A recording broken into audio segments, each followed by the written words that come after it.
इस देश के अंदर आज भी कुछ लोगों के पास बहुत सारा जमीन है और बाद बाकी जो लोग सही में किसान का काम करने वाले हैं, खेत में काम करने वाले हैं, उनके पास जमीन नहीं है।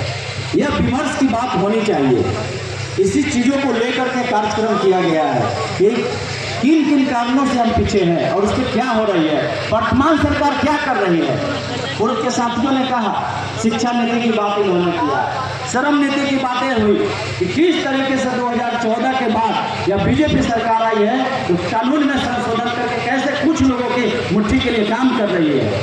आपको हम बताना चाहते हैं किसी पंचायत में गराही के अंदर एक APSC अतिरिक्त प्राथमिक स्वास्थ्य केंद्र, अतिरिक्त प्राथमिक स्वास्थ्य केंद्र गराही को लेकर के 2017-18 में हम लोगों ने बड़ा आंदोलन किया था। यहाँ पे भूख हड़ताल भी किया गया था और उसके बाद यह अस्पताल बना। 2017 में किसकी सरकार थी? नरेंद्र मोदी की सरकार 2014 से है।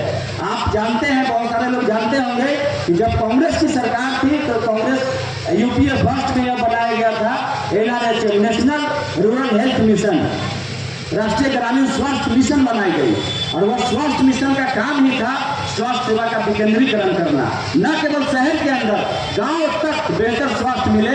या कांग्रेस पार्टी ने पॉलिसी बनाई थी, लेकिन फिर भी यह नहीं मान रहे थे। फिर बाद में कांग्रेस के एक विधायक है शकील अहमद खान, इन्होंने सवाल किया और उसके बाद यह हॉस्पिटल बना।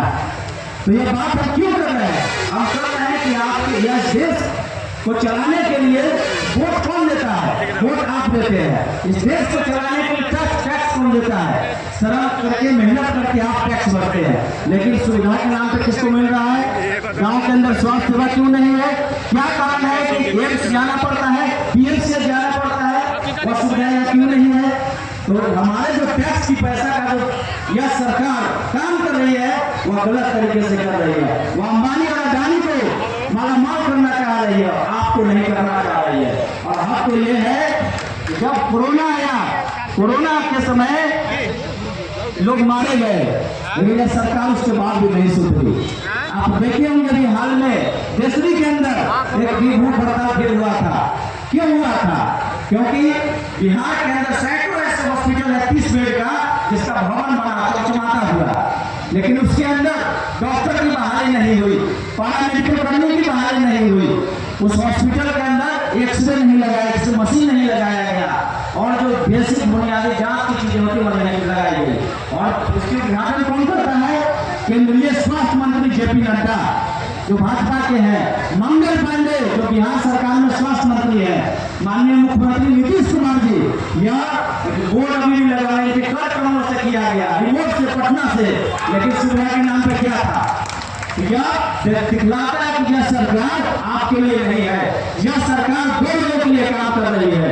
आज जरूरत है सामाजिक न्याय पे बात करने के लिए कि हमको जो न्याय मिलेगा, जस्टिस मिलेगा, कैसे मिलेगा?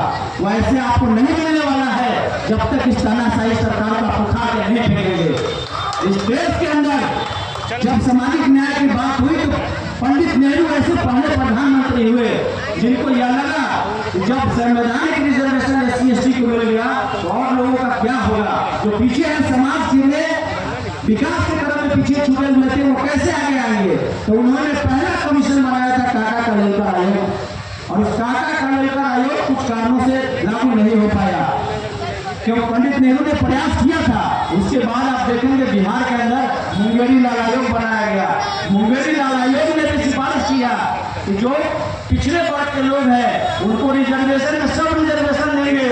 आज भारतीय जनता पार्टी कहती है कि EWS का हम रिजर्वेशन दिए हैं। EWS किसका फॉर्मूला था? वह मुंगेरी लाल का फॉर्मूला था। महिला रिजर्वेशन किसका फॉर्मूला था? मुंगेरी लाल का फॉर्मूला था। EBC किसका फॉर्मूला था? मुंगेरी लाल का फॉर्मूला था।